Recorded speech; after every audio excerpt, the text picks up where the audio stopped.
What's up, guys? It's Bumpkins. Today is Wednesday, May 18th. Wednesday means New Comic Book Day. New Comic Book Day means New Comic Book Haul video.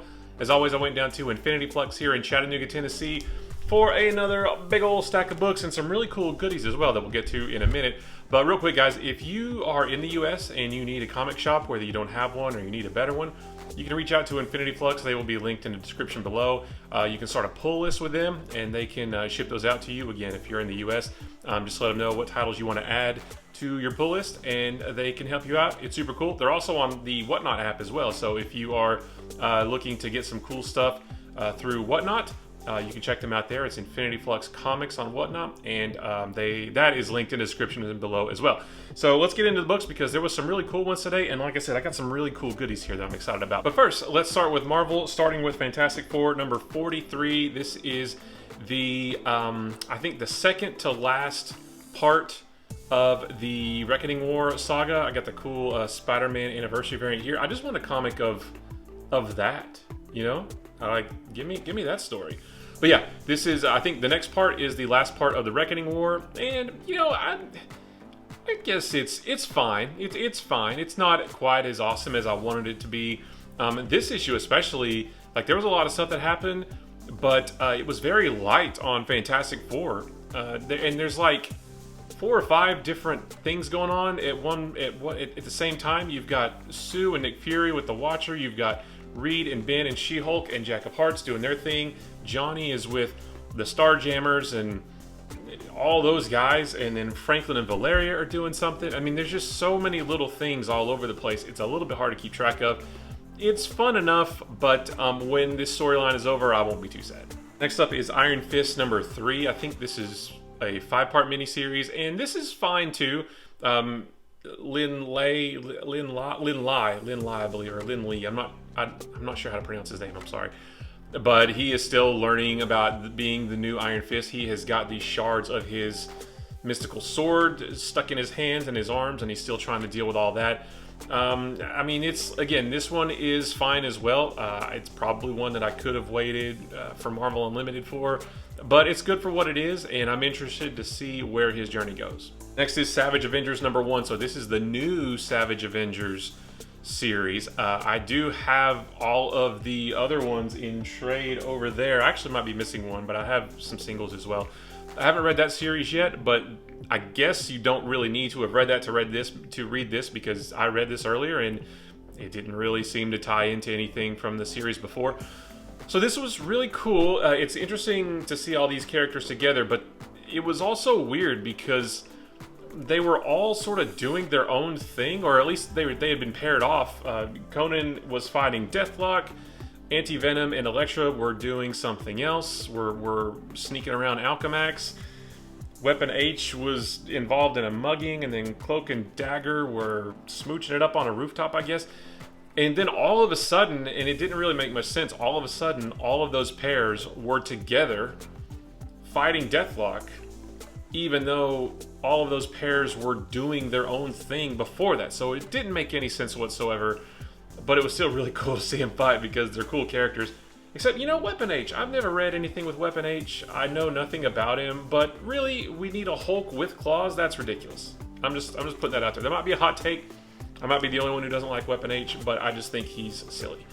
But this was fun. I don't know if I need the rest of them. Maybe wait for a trade since I have the other ones in trade, or maybe Marvel Unlimited. But you know, this was fun, and the end fight, once they all got together and were fighting it out, it was really cool. And actually, Deathlock in this was really cool too. I really enjoyed him in this. Next is Thor number 25. So this is Banner War Part 2, I think, or 3. I think it's 2, right? But this was really cool. More Thor versus Hulk action. You've got Bruce Banner versus Odin. What? That's cool. You get to see the Avengers and the Fantastic Four and Spider-Man and a whole bunch of other people trying to talk about what to do about the Hulk. There's a really funny part with Tony Stark at the very beginning, which was really neat. This was just a really fun book. Probably my favorite Marvel book that I read this week, and I'm just really excited for the rest of this story because I mean the stakes keep getting raised and it's really cool. So yeah, I'm having a ton of fun with this storyline. And last for Marvel is Venom Lethal Protector number 2. I did not get a chance to read this one yet. I really enjoyed the first one. It had that good 90s vibe. This takes place, I don't know if it takes place in the 90s, but it takes place in the same time frame as the original Venom Lethal Protector miniseries from the 90s. So it takes place way back when, back before he was, back before all the Null stuff and maybe even before like the crazy tongue and all that stuff, when Venom was still just kind of classic Venom. So it's really fun. I wish I'd gotten a chance to read it, but I really enjoyed the first one, and I'll probably like this one too. As for DC, we've got one of my favorite DC books right now, Batman Superman World's Finest. I love this book so much because it is just classic Superman, Batman. There's some other heroes as well. They're in their classic costumes. I mean, we've got how long has it been since we've seen blue and gray Batman with the yellow oval? I love it. One thing, one touch that I love that Dan Moore does so well is there's a scene in this where you see Batman from the back and he's swinging away and his cape is blown up, and you see so many tools on the back of his utility belt. I know that's a silly little thing to point out, but it is so cool.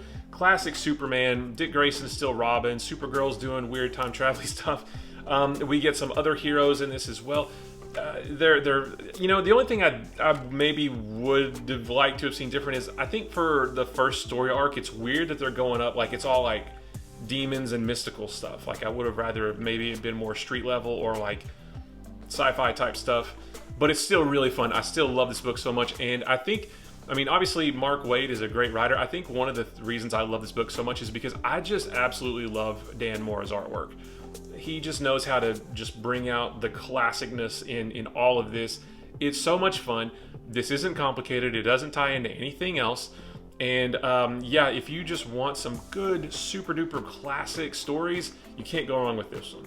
Next is the Flash 782. I got the nice Todd Knock variant cover. I'm super far behind on Flash. I think I'm only on issue 42, which sounds like it's way behind 782, but around issue 88 they went back to the 700 numbering, so I'm not that far behind. But yeah, so I realized I could and actually had started reading this, because this is Wally now. I'm still back when Barry was Flash, so I could be reading this, but I figured I just want to read it all because I've heard so many great things about this whole series. So I'm going to hold off on this until I catch up to it. Next is one that my shop got late, but it's still super cool. I was glad to get it. So this is the free comic book day Dark Crisis comic, but this is the special foil cover, which is really cool. I know the light's not really showing the foilness of it. So it's the same contents as what was in the free comic book day edition of this, but it just has a cool foil cover, Virgin variant. The only thing, the cover, like, it's not really cardstock, but it's not paper, but it's like super flimsy cardstock. So I wish it could have been a little bit nicer, but it still looks really cool. I love the artwork here and the foilness. So yeah, that was a cool one to get. Next is Nightwing number 92 with Bitewing on the cover here. Again, I'm super far behind on Nightwing. This is going to go in the bat box with everything else I need to catch up on, but I can't wait to catch up on this series. I loved his appearance in Superman Son of Kal-El. I can't wait to hop on this series, or this run. And then last but not least, one of the coolest covers of the week. This is Shadow Warzone, but this is the X-Men homage variant. It's so rare that you see a DC cover pay homage to a Marvel cover. And actually, I just saw on Instagram, Dan Mora, one of my favorites, is doing the covers for Deceased 3, and he's doing homage covers to Jim Lee's X-Men number 1. So they're all interlocking, and they make that nice big X-Men number 1 spread. So that's really cool. But it's with all the DC characters from DC, so it's super cool. This one's super cool too. So this book is actually a collection of 3 or maybe 4 short stories, one featuring Black Canary, one with Ghostmaker and Clown Hunter is his name, I think. One with, I don't remember the other ones, but they're short stories that do tie into Shadow War. I don't know if they're not really necessary. I only read the first 2 stories. The Black Canary one is really cool, but I don't know how much they really tie in, how much they're really necessary to this. So if you like Shadow War, but you need a little bit of a break, you're probably okay to skip this one. But it was still fun to read. Like it just makes me want a Black Canary book. But that story was fun, and this cover is super cool. So I've only got a couple from Image this week, starting with, despite what it says on the cover, this book is called I Hate This Place, but I got the alternate title variant here. I read this a little while ago, and this is really, really interesting. So these two women here inherit a farm from her great aunt, and they plan to live there for a year, sell off the cattle, sell off the farm and the land, and then use the money to start their lives. But there's some really weird stuff that's going on this farm. There's ghosts and UFOs and some kind of weird demonic antlered being in the woods, and they have to figure out what all that is and how to live with it. They find a VHS tape that tells them there are rules, and if you follow these rules, you can survive. It won't be easy, but you can survive. And so yeah, they're going to stay there and try to figure out how to survive long enough to sell off the farm. It was really interesting. I am going to wait, I think, for the trade, but I really enjoyed this first issue, and I cannot wait to see what comes next. And the only other one from Image, one that I can't read because I'm super far behind, Kingspawn number 10. Really cool cover. I love sort of the classic black, white, and red all over, like the banner up there. Super nice cover. So yeah, I can't read this yet, but it's going to go in the spawn pile, and I'll get to it eventually. And then for the other indies, one that I didn't get a chance to read that I really wanted to. Today was a crazy day. I didn't get to read as many books as I wanted to, but Life Zero number 4, this nice X-Men homage cover. I don't remember the number, but it's super cool. I really like the story so far. I've enjoyed the first 3 issues. I love Marco Gicchetto's art. I think that really enhances this book. This is sort of, I've said it before, it's kind of your run-of-the-mill zombie story. There's not really been anything too special to it yet, but it's more about these characters, and they're like this paramilitary group, and things have happened.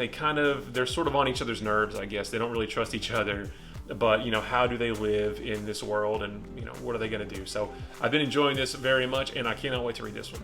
Another one that I wanted to read, I'm super bummed I didn't get the chance to, is Kaiju Score Steal from the Gods number 2. The first one was every bit as fun as the first series was. There's a big heist being planned in this world that kaijus also inhabit, which is really interesting. This group is reluctantly going on this job. They have a bounty on their head, so they have to deal with that too. The first issue was great. I can't wait to jump on this one as well. From Boom Studios, House of Slaughter number 6. I think with this one I'm now 3 issues behind. I didn't mean to fall that far behind because I like this series. I love Something is Killing the Children. But yeah, I'm a little bit behind, so I need to catch up, and I can't wait to because I love this series. And then one that I had not even heard of until my buddy Albert Loves Comics on Instagram and TikTok made a cool video about it. This one is from Source Point Press. This is called My Brother Teddy. This is really cool. There's almost no dialogue in it, but the artwork is absolutely beautiful. And basically, it's about this young boy who has a teddy bear. One night, during a dark and stormy night, something comes out of the closet and takes him into the closet and into this like mystical fantasy land. And his teddy bear magically wakes up and enters the closet and goes to try to rescue him. And that's the teddy bear right there. And it's this, like I said, there's almost no dialogue, but the artwork is super gorgeous. And it's basically this kind of fantasy epic about this bear fighting all these different monsters and hordes of enemies to get back to his, I don't know, his friend, his brother, my brother Teddy. And it's just so, even though there's no dialogue, it's really touching. The ending is really touching. It's really nice and kind of sentimental, sort of made me feel ways a little bit. So yeah, again, I hadn't heard of this at all, so shout out to Albert Loves Comics for making a cool video about this on TikTok and Instagram. You should go check it out. And I really like this one. I highly recommend it. If you see it at your shop, grab it. But the fun doesn't stop there. Got some really cool goodies that I'm excited about as well, starting with The Good Asian Volume 2. So I have the first volume right down there somewhere. I don't think you can see it. But I haven't read it yet, but I've heard so many good things about this series. I think this is one I will be glad that I waited for trade. It sounds like a good, sort of detective noir story. One that would be better put all together. So I can't wait to read that one and then read this one. Next is Knighted. This is from AWA Upshot. So this is part of the Resistance universe that they have created. I have all of the other Resistance trades down there as well. So I'm happy to have this one with it as well. And this one is basically this hero, this Batman-like hero called the Knight is accidentally killed by this sort of average everyday Joe. And so now that guy has to fill the Knight's shoes. And luckily the Knight has an Alfred type character, a butler if you will, that can help him learn the ropes. So I think that sounds pretty cool. I don't know if there's any powers involved or not, but I flipped through it. I like the artwork. I'm really interested in reading this. I'm going to read a couple of the Resistance trades first before I get to this. But I think it's so cool that they're sort of, I feel like they're sort of quietly over here just building this whole little universe that, you know, we think that Image is trying to do with Radiant Black and Rogue Sun and all that. But, you know, and that's getting, you know, sort of a lot of attention. But then AWA Upshot's over here just building this little Resistance world that has a whole bunch of different stories in it. And I cannot wait to jump into it. And the next is one that I wasn't even looking for. I've heard of this. I never planned on buying it. But my friend Julia, who works at Infinity Flux, made it sound super interesting. So I was compelled to get it. So this is Bloodborne. This is the first trade paperback for Bloodborne. I have I've never played Bloodborne. I don't like Souls type games, so I never planned on playing it. But Julia made it sound really cool. My buddy Andy was there too. They were sort of talking it up. It sounded really interesting, so I thought I'd try it out. I love the Victorian era stuff, and hearing them talk about it made me want to read this and maybe play the game, even though I don't like those types of games. But yeah, so I'm going to crack this open and read it, and I think it's going to be pretty good.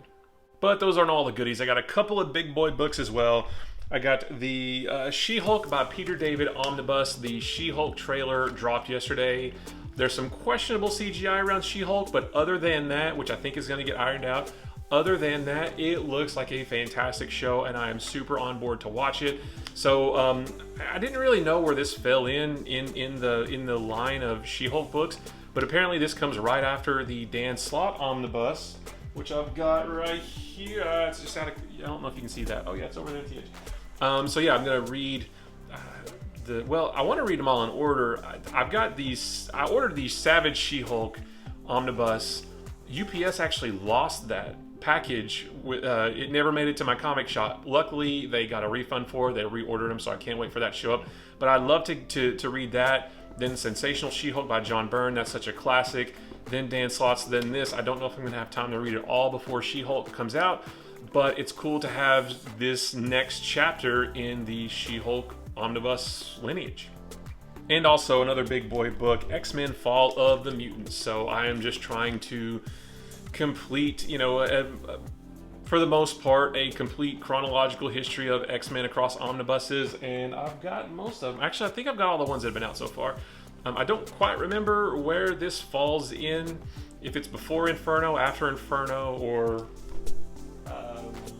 yeah, there's some other ones down there. I can't quite remember, but it's super cool to have this as well. I've never read this. I'm familiar with it, but I've never read it. This is such a cool era of X-Men. So yeah, just classic X-Men before they became super duper complicated. So I'm excited to jump into this because, like I said, I've never read it. Yeah, this is going to be cool. I don't, like I said, once I figure out where it falls in line, hopefully one day I can just read them all in order. And that's it, guys. It was a really cool haul this week. I'm excited for all these collected editions and omnibuses I got. There were some bangers in there this week and some really fun issues as well. Guys, thank you for watching. If you like this video or any of the other videos on my channel, maybe consider hitting the subscribe button. If you like this video, give it a thumbs up. If you didn't like this video, give it a sarcastic thumbs up. If nothing else, leave me a comment below and let me know what you picked up this week. Was it a big collected edition day for you? Did you pick up my brother Teddy and really enjoy it like I did? Super cool. Whatever you got, just let me know. I love comic books. I could talk about them with a room full of people or just to a camera. Guys, don't forget, comic books are supposed to be fun. They are just another fun form of storytelling. Most of them are just fictional stories, cool art, cool stories. It's super easy to look through everything that's available. There's a lot of it. Just look through what's available, find whatever interests you. Whatever doesn't interest you, just simply leave it alone and let everybody else enjoy that stuff. Also, don't forget, it doesn't matter how much you buy each week or each month. What makes a great comic book haul is that all the things that you get are just important to you, that you enjoy these things, that you're excited to break them open and read them. It doesn't matter if it's 1 book, 10 books, 100 bucks, 100 books, 100 bucks. It doesn't matter how much you buy, just as long as what you get is special to you. That's what makes a great comic book haul.